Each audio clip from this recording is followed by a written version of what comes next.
Hello guys, welcome to our channel. నేను వెంకటేజ. ప్రస్తుతం మనతో పాటు సీనియర్ జర్నలిస్ట్ జగదేవ్ గారు.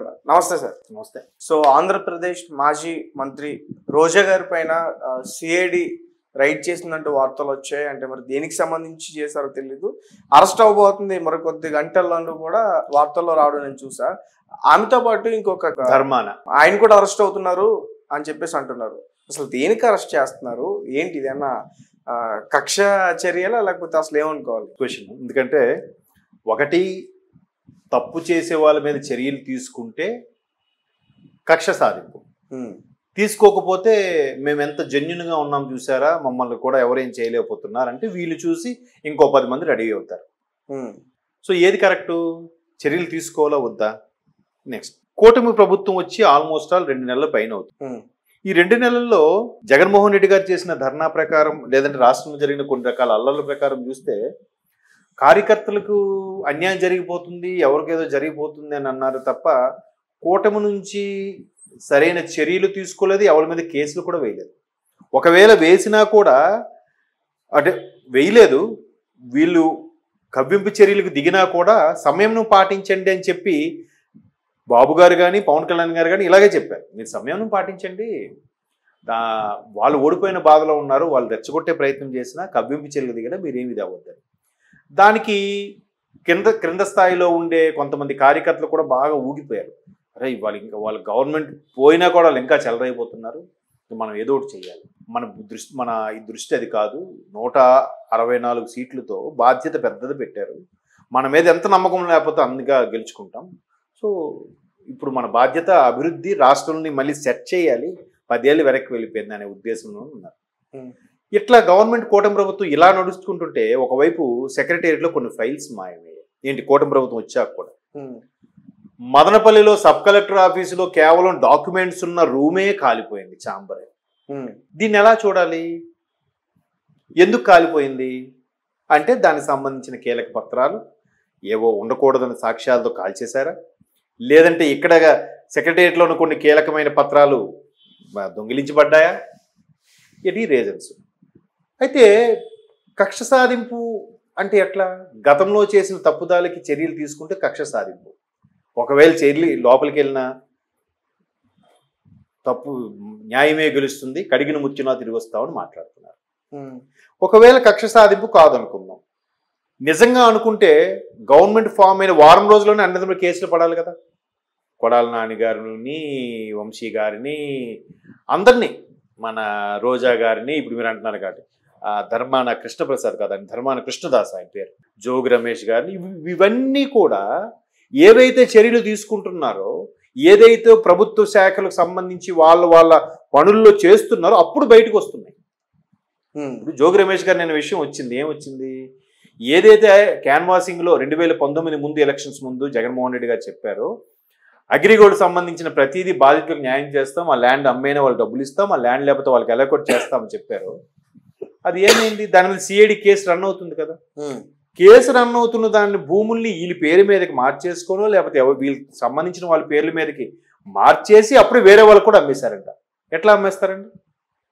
కేసు ఉన్న దాన్ని ఎట్లా కొనుక్కుంటారండి అటువైపు వాళ్ళు? మీరు ఎంత భరోసా ఇవ్వకపోతే అటువైపు వాళ్ళు కొనుక్కున్నారు.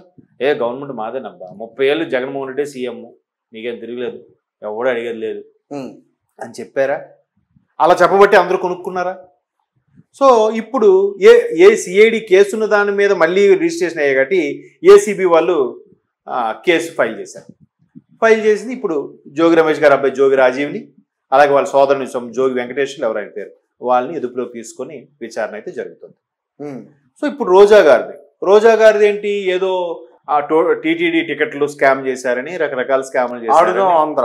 అయితే ఇప్పుడు వస్తున్న సిఐడి వాళ్ళు చేసిన ఎంక్వైరీలు తెలిసింది ఏంటంటే, ఆడుదాం ఆంధ్ర అనే ప్రోగ్రాంకి ఆంధ్రప్రదేశ్లో క్రీడా స్ఫూర్తిని నింపి యువతకి ఏవో వాళ్ళకి కావాల్సిన క్రీడలకు సంబంధించి పెంపొందించి ఏదో చేద్దామని అనుకున్నారు. అనుకుంటే దానికి సంబంధించిన కిట్లు, దానికి సంబంధించిన సామాగ్రి, లేదా దానికి సంబంధించిన పబ్లిసిటీ, ఇవన్నీ కూడా ఒకటి ఆ శాఖకు సంబంధించిన రోజా గారికి, అలాగే కృష్ణదాస్ గారికి, తర్వాత ఆయన పేరేంటి యూత్ వింగ్ ఆయన పేరు బైరెడ్డి సిద్ధార్థ రెడ్డి గారు, సో వీళ్ళందరి పేర్లు ఇన్వాల్వ్ అయి ఉన్నాయి. అంటే కిట్కి సంబంధించి ఎవరెవరికి ఎంత ముట్ట చెప్పారు, అది నిజంగా వచ్చిందా రాలేదా, ఆ కిట్లు అనేది ఎందుకు ఇచ్చారు, ఒక వర్గం వాళ్ళే బాగా స్థిరపడాలని ఇచ్చారా? ఇప్పుడు మీకు ఎలా చెప్పాలి, తెలంగాణలో గవర్నమెంట్ వచ్చిన కొత్తలో డిపార్ట్మెంట్ వాళ్ళకి కొన్ని రకాల ఇన్నోవాలు ఇచ్చారట. ఒక సుమారుగా స్టార్టింగ్లోనే 300 ఎన్నో ఇన్నోవాలు ఇచ్చారట. సో ఈ ఇన్నోవాలన్నీ కూడా ఒకే టొయోటా షోరూమ్ నుంచి కొనబడ్డాయి. దాని మీద ఒక ఇష్యూ నడుస్తుంది. అంటే ఆ షోరూమ్ ఎవరైతే పెట్టారో వాళ్ళే బెనిఫిట్ అయ్యేలాగా, అంటే ప్రభుత్వానికి చెందిన వాళ్ళే బెనిఫిట్ అయ్యేలాగా. ఇప్పుడు చూసారా, మెడికల్ షాప్ మన డాక్టర్ దగ్గర ప్రిస్క్రిప్షన్ ఇస్తే పై మందులు దొరుకు స్థలం అని కింద మెడికల్ షాప్ పేరు ఉంటుంది. ఎప్పుడైనా అబ్జర్వ్ చేశారా? అంటే ఆ హాస్పిటల్ వాడంతా కూడా ఆ మెడికల్ షాప్ కూడా బెనిఫిట్ పొందేలాగా ఒక లాజిక్. సో గవర్నమెంట్లో ఎవరుంటే వాళ్ళే బెనిఫిట్ పొందేలాగా ఆ కమిషన్ ఏదైతే పర్సంటేజ్ ఉంటుందో అది వాళ్ళు బెనిఫిట్ అయ్యేలా. సో ఇక్కడ కూడా ఆ కిట్స్ పర్టికులర్ రోజా గారికి కానీ, లేదా కృష్ణదాస్ గారికి కానీ, లేదా సిద్ధార్థ్ రెడ్డి గారికి కానీ, వీళ్ళకి కామన్గా ఉండే వ్యక్తుల, లేదంటే వీళ్ళు తెలిసిన వాళ్ళ వరకు అక్కడి నుంచే కొనబడ్డాయి అనే స్కామ్ ఏదో ఉన్నట్టుగా వీళ్ళు కనిపెట్టినట్టుగా వార్తలు చూశాను. మరి ఇంత వాస్తవం ఎంత ఉందని తెలియదు. సో అది ఇప్పుడు మెడకు చుట్టుకునే అవకాశం ఉంది. దీంట్లో రోజా గారు భర్త గారు పాత్ర కూడా ఉంది అన్నట్టుగా పొద్దున ఎవరో ఒక ఆర్టికల్ రాశారు. అది ఎంతవరకు వాస్తవం తెలియదు. సెలమణి గారు ఆయనకి ఎలా ఉంటుంది సార్, ఆయనకి అసలు వైఎస్ఆర్సీపీలో ఏ పదవి లేదుగా. అది ఆర్టికల్ చూశాను, వాస్తవం తెలియదు. ఇవాళ రేపు సోషల్ మీడియాలో కానీ దీంట్లో కానీ కొన్ని వార్తలు పూర్తి స్థాయిలో నమ్మడానికి లేదు. కానీ సిఐడి విచారణ ఎవరెవరిని పిలుస్తున్నారో వాళ్ళు సస్పెక్టెడ్ వాళ్ళని పిలుస్తారు. ప్రస్తుతానికి ఆయన పిలవలేదు, రోజా గారికి పిలిచారు, కృష్ణదాస్ గారికి లేదా బైరెడ్డి గారికి వెళ్ళారా, అటెండ్ అయ్యారు వాళ్ళు? ఇంకా లేదు, కేసు ఫైల్ అదే విచారణకు పిలిచే అవకాశాలు ఉన్నాయి వెళ్ళి. సో ఇటువంటి నేపథ్యంలో ఇప్పుడు మీరు అంటున్నారు ఆవిడ హస్బెండ్కి ఏంటి సంబంధం అని. ఇవాళ రేపు మంత్రులు కేడర్లు ఉన్నవాళ్ళు మ్యాక్సిమం వాళ్ళకన్నా వాళ్ళ లావాదేవీలు అయితే సోదరుడు లేదా బావమరిది లేదా పిల్లలు లేదా బాగా క్లోజ్ ఫ్రెండ్ వీళ్ళే కదా చూసుకునేది. సో వాళ్ళు చూసుకున్నారేమో, అంటే ఇది ఒక ఆరోపణ మాత్రమే, ఇంకా ప్రూవ్ అవ్వలేదు, ఆరోపణ మాత్రమే. సో ఇప్పుడు అంతెందుకు బైజూస్ సంబంధించి ఉంది, ఎడ్యుకేషన్ సంబంధించి బైజూస్ వాళ్ళకి ఎన్నో కోట్లు కట్టారంట. ఇంకా వాడు ట్యాబ్లో ల్యాప్టాప్లో ఏవో ఇచ్చాడు, కొన్ని ఇచ్చాడు, కొన్ని మిగతాది అమౌంట్ కడితేనే మిగతావి ఇస్తామన్నాడు బైజూస్ వాడు.